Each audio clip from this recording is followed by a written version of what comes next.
ద్వారా కొన్ని వాస్తవ విషయాల్ని తెలియజేయాలని ఈ పత్రికా సమావేశం నిర్వహిస్తాం. మరలా చెప్తున్నాను, నేను ఈ రాష్ట్రంలో ప్రజాస్వామ్యాన్ని ప్రేమించేవారు, గౌరవించేవారు, నమ్మకం ఉంచిన వారి పట్ల కూటమి ప్రభుత్వం నిన్న జరిగినటువంటి నీటి సంఘాల ఎన్నికల్లో ప్రవర్తించినటువంటి తీరు, వారు అవలంబించినటువంటి విధానం, వారు అవలంబించిన విధానం ప్రజాస్వామ్యవాదులు ఒకసారి పరిశీలన చేయాలి, ప్రజలతో చర్చించాల్సినటువంటి అవసరం కూడా ఉంది. నిన్న నీటి సంఘాల ఎన్నికల్లో ఏకపక్షంగా మేము గెలిచామని చాలా గొప్పగా చెప్పుకుంటున్నటువంటి కూటమి ప్రభుత్వ పెద్దలు, ప్రత్యేకంగా తెలుగుదేశం సంబంధించినటువంటి నాయకులు ఏ విధంగా ఆ ఎన్నికలు నిర్వహించారు?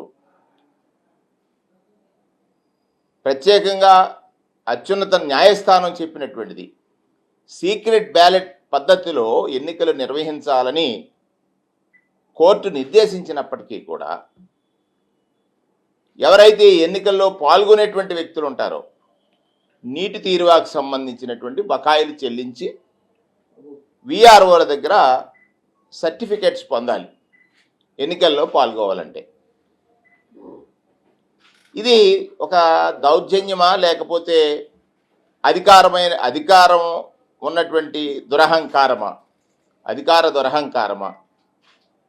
అంటే అధికారంలోకి వచ్చినటువంటి ప్రభుత్వాలు ప్రజాస్వామ్యాన్ని విడనాడి అధికారం అనే బలంతో ఏకపక్షంగా, స్వార్థంగా, అంటే ప్రజాస్వామ్యవాదులు ఎవరు గమనించినా ఏమీ చేయలేరనేటువంటి అతి విశ్వాసంతో ఈ ఎన్నికల్లో వారు చేసినటువంటి తీరు గమనించినట్లయితే విఆర్ఓలను అందరినీ కూడా తీసుకెళ్ళి ఎంఆర్ఓ కార్యాలయాల్లో కూర్చుండబెట్టారు. విఆర్ఓలను అందరినీ ఎంఆర్ఓ కార్యాలయాల్లో కూర్చుండబెట్టారు. ఎవరైనా సర్టిఫికెట్ కోసం వెళ్ళినట్లయితే వారిని పోలీసు శాఖ ద్వారా అడ్డగించారు.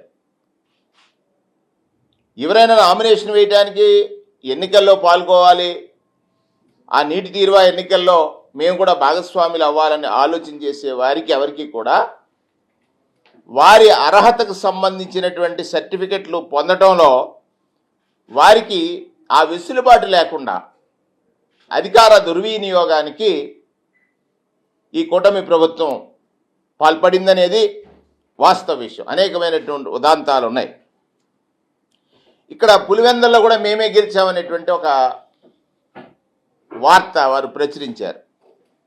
అంటే ఎన్నికల నిర్వహణలో ఎక్కడా కూడా మీరు నిజాయితీని ప్రదర్శించకుండా కేవలం రాజకీయం అనేటువంటి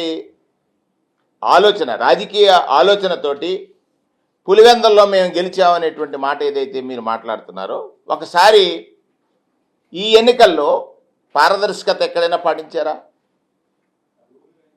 ఓటరు తన ఓటు హక్కు వినియోగించుకోవడానికి సీక్రెట్ బ్యాలెట్ పద్ధతిని ఎన్నికలు నిర్వహించమని చెప్పిన న్యాయస్థానాలను మీరు గౌరవించారా? లేదే. సర్టిఫికెట్ పొందే అర్హత కలిగినటువంటి రైతు సోదరుడికి ఆ అధికారిని అందుబాటులో ఉంచకుండా ఎంఆర్ఓ కార్యాలయాల్లో కూర్చోబెట్టారని అంటే ఇది అధికార దుర్వినియోగం కాదా? అధికార దుర్వినియోగం, పోలీస్ శాఖని అతిగా వినియోగించుకొని బెదిరింపులకు పాల్పడి ఈ ఎన్నికల నిర్వహణ జరిగింది అనేటువంటిది స్పష్టమైనటువంటి అంశం. దానిని ముందుగానే గమనించిన వైఎస్ఆర్ కాంగ్రెస్ పార్టీ ఈ ఎన్నికల్లో ఈ రాష్ట్రంలో ప్రజాస్వామ్య పద్ధతిలో ఎన్నికలు జరగనివ్వరు. వచ్చిన 6 మాసాల్లో ఈ ప్రభుత్వం పనిచేస్తున్నటువంటి తీరు గమనించినట్లయితే ఏకపక్ష నిర్ణయాలతోటి అధికారం అనేటువంటిది ప్రతిపక్ష పార్టీ పైన కక్ష తీర్చుకోవడానికి, అధికారం అనేటువంటిది ప్రతిపక్ష పార్టీ పైన కక్ష తీర్చుకోవడానికి మాత్రమే తప్ప ప్రజలకు ఇచ్చినటువంటి హామీలను నిలుపుకోవడానికి కానీ, ప్రజావసరాలను గుర్తించి పనిచేయటానికి కానీ లేదు అనేటువంటిది స్పష్టంగా ఈ 6 మాసాల కాలంలో ప్రజలందరూ కూడా అర్థం చేసుకున్నారు. వైఎస్ఆర్ కాంగ్రెస్ పార్టీ ఈ ప్రజాస్వామ్యాన్ని గౌరవించినటువంటి ఈ పాలకులు జరుపుతున్న ఈ ఎన్నికల్లో మేము దూరంగా ఉంటాం అని చెప్పిన తర్వాత మీరు అయినప్పటికీ కూడా స్వచ్ఛందంగా రైతులు వచ్చి వారి ఓటు హక్కును వినియోగించుకోవాలని అనుకున్నప్పుడు వారికి ఆ ఓటు హక్కు లభించకుండా విఆర్ఓల్ని మీరు ఏదైతే ఎంఆర్ఓల కార్యాలయాల్లో కూర్చోబెట్టి నిర్బంధించారో, నిర్బంధం అంటే బాహ్యంగా వారు రాకుండా, వారు అందుబాటులో లేకుండా చూశారో, ఇది నేను ముందుగానే చెప్పాను. ప్రజాస్వామ్యాన్ని గౌరవించి ప్రేమించి నమ్మి నడుస్తున్నటువంటి ప్రజలు ఆలోచించాలి. కూటమి ప్రభుత్వం చేస్తున్నటువంటి ఎన్నికల విధానంలో కేవలం అధికారం అనేటువంటిది ప్రతిపక్షపై కక్ష తీర్చుకోవడానికే కానీ ప్రజాస్వామ్యాన్ని రక్షించడానికి కాదు. అధికారం అనేటువంటిది ప్రతిపక్షంపై కక్ష తీర్చుకోవడానికే కానీ ప్రజాస్వామ్యాన్ని పరిరక్షించడానికి కాదని రుజువు చేశారు ఈ ఎన్నికల ద్వారా అనేటువంటి మాట సందర్భంగా మనవి చేస్తూ ఉన్నాను. రాష్ట్రంలో 49,020 ప్రాదేశిక నియోజకవర్గాల టీసీలు ఉన్నారు. 6,149 నీటి సంఘ వినియోగదారుల సంఘాలు WUA సంబంధించినటువంటి సంఘాలు ఉన్నాయి. వీటన్నిటి కూడా రహస్య ఓటింగ్ పద్ధతిలో ఎన్నికలు జరగాలి. ఇవి జరగలేదు కదా.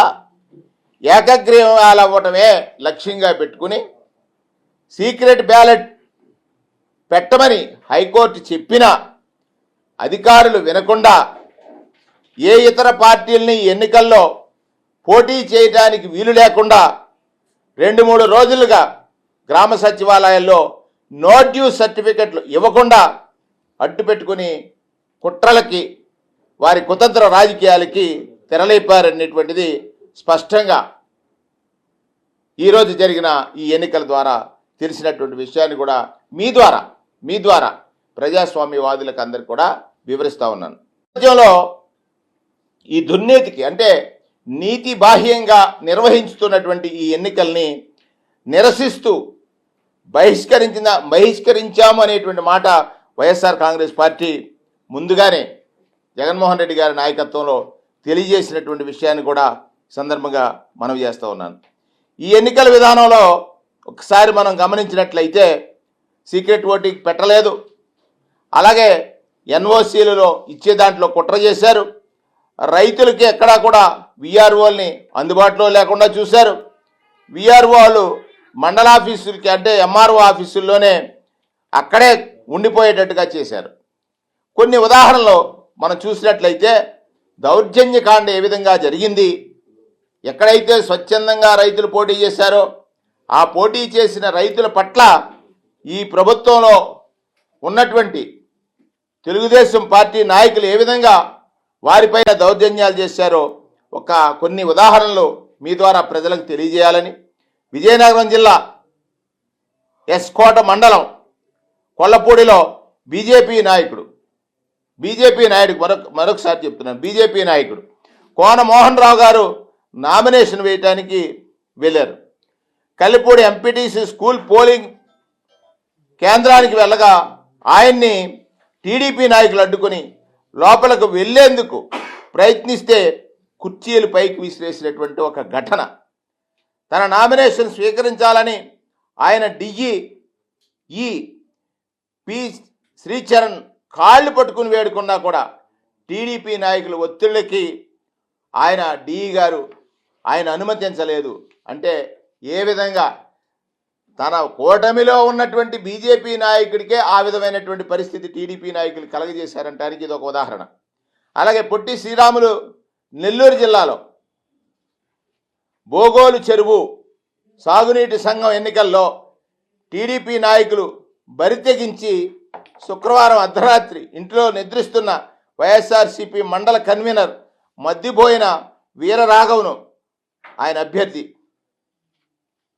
దగుమాటి కొండయ్యను పోలీసుల ద్వారా బలవంతంగా స్టేషన్కు తరలించి సెల్ ఫోన్లు స్వాధీనం చేసుకున్నటువంటి విధానం కూడా మీ ద్వారా ప్రజాస్వామ్యవాదులందరికీ కూడా తెలియజేస్తూ ఉన్నాను.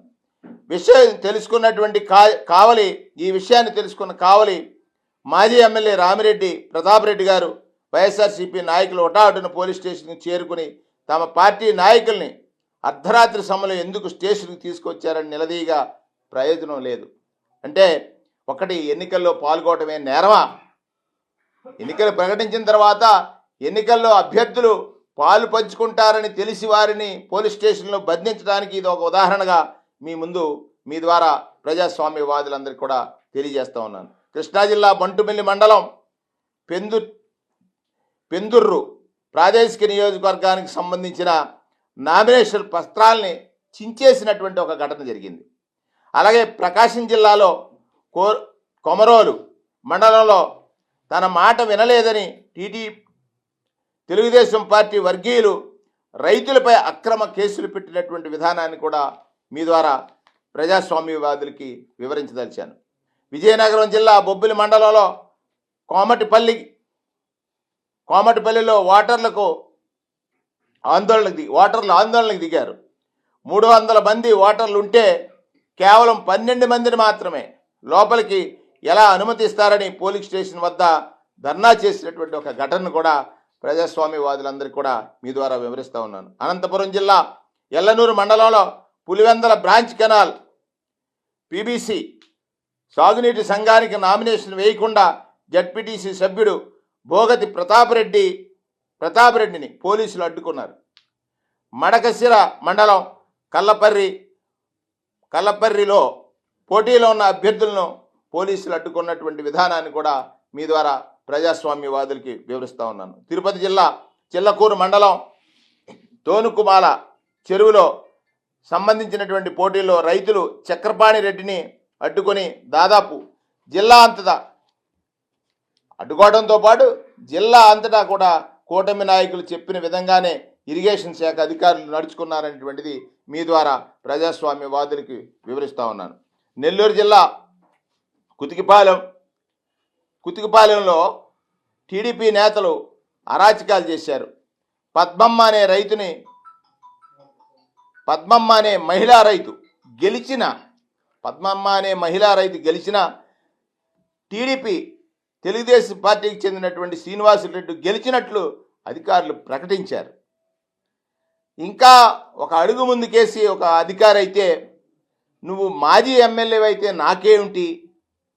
మాకేంట్రా నువ్వు మాజీ ఎమ్మెల్యే అయితే నాకేంట్రా అనే విధంగా, రేయ్ నన్నేమీ చేయలేవు, ఏం చేస్తావురా అని అక్కడ బూతులు, అంటే వినకూడనటువంటి మాటలు 4 సార్లు ఎమ్మెల్యేగా గెలిచిన ఎమ్మిగనూరు మాజీ శాసనసభ్యుడు చెన్న కేశవరెడ్డి గారిని కర్నూలు సిసిఎస్ సిఐ ఇబ్రహీం గారు దుర్భాషలాడినటువంటి విధానం ఇది ప్రజాస్వామ్యవాదులకి మీ ద్వారా వివరించదలిచాను.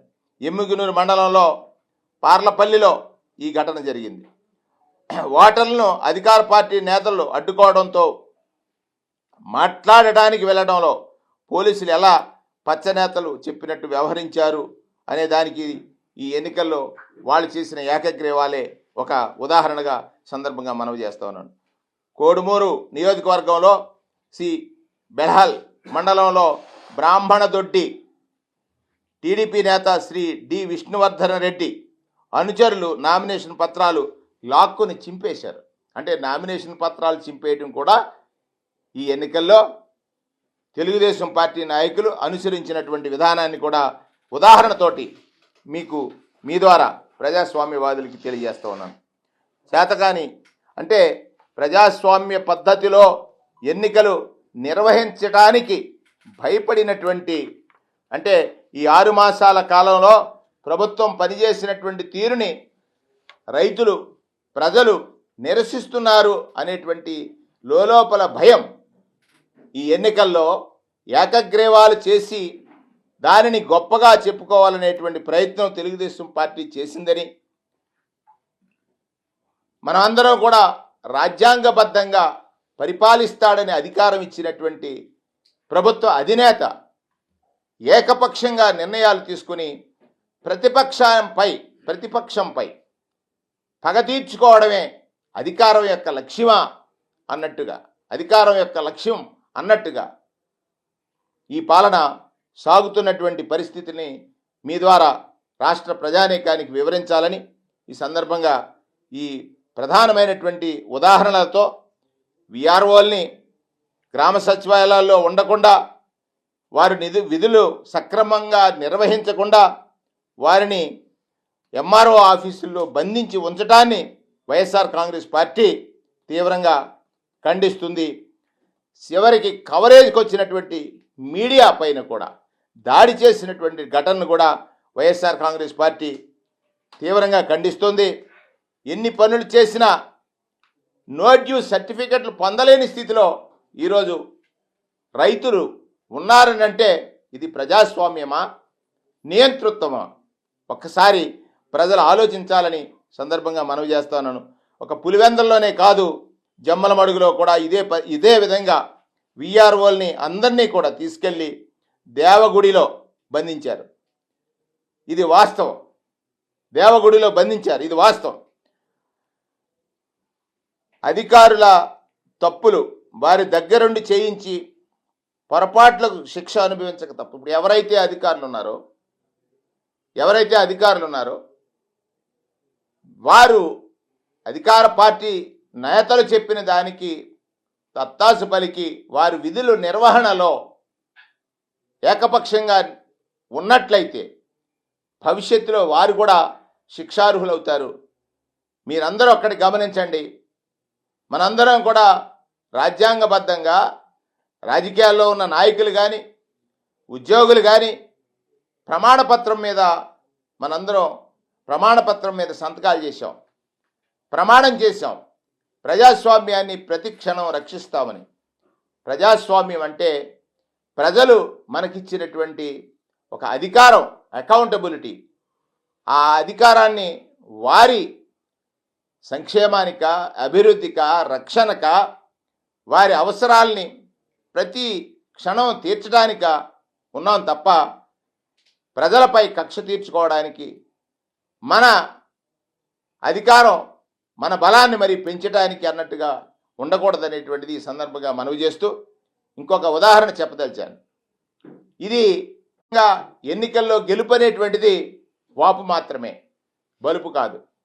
ఏకపక్షంగా ఎన్నికల్లో గెలిచామని ఏదైతే ఇవాళ తెలుగుదేశం నాయకులు చెప్తున్నారో అది వాపు, బలుపు కాదు. మీరే గడిచినటువంటి వైఎస్ఆర్ కాంగ్రెస్ పార్టీ అధికారంలో ఉండగా స్థానిక సంస్థల ఎన్నికల్ని బహిష్కరించారు. ఆ రోజు మా మీద నింద వేయటానికి. కానీ ఈరోజు మీరు అరాచకం చేస్తున్నారు. ఆ రోజు జగన్మోహన్ రెడ్డి గారిపై నింద వేయటానికి బహిష్కరించారు. ఈరోజు ప్రజాస్వామ్యాన్ని రక్షించడానికి మేము బహిష్కరించాం. కానీ ఆ రోజు నింద వేయటానికి మీరు చేస్తే ఇవాళ ప్రజాస్వామ్యాన్ని రక్షించడానికి వైఎస్ఆర్ కాంగ్రెస్ పార్టీ ఈ ఎన్నికల్ని బహిష్కరించింది అనేటువంటి వాస్తవాన్ని మీ ద్వారా మరొకసారి ప్రజాస్వామ్యాన్ని నమ్మి ప్రేమించి ప్రజాస్వామ్యం పట్ల నమ్మకం ఉంచి ప్రజాస్వామ్యవాదులుగా ఉన్నటువంటి ఎవరైతే మేధావులు ఉన్నారో, విజ్ఞత కలిగినటువంటి వివేకవంతులు ఉన్నారో, ఇది ఈ అరాచకం ఈ ప్రభుత్వం పాల్పడుతుంది, ఈ అరాచకానికి ఈ ప్రభుత్వం పాల్పడుతున్న వాస్తవ విషయాన్ని గుర్తించి గమనించి చర్చించి అధికారం ప్రతిపక్షంపై పగ తీర్చుకోవడానికి కాదు, అధికారం ప్రజల ప్రాణ ధన మాన రక్షణకి అనేటువంటి ఒక నమ్మకానికి ప్రజలకు కలిగించాలని మీ ద్వారా కోరుకుంటా ఉన్నాను.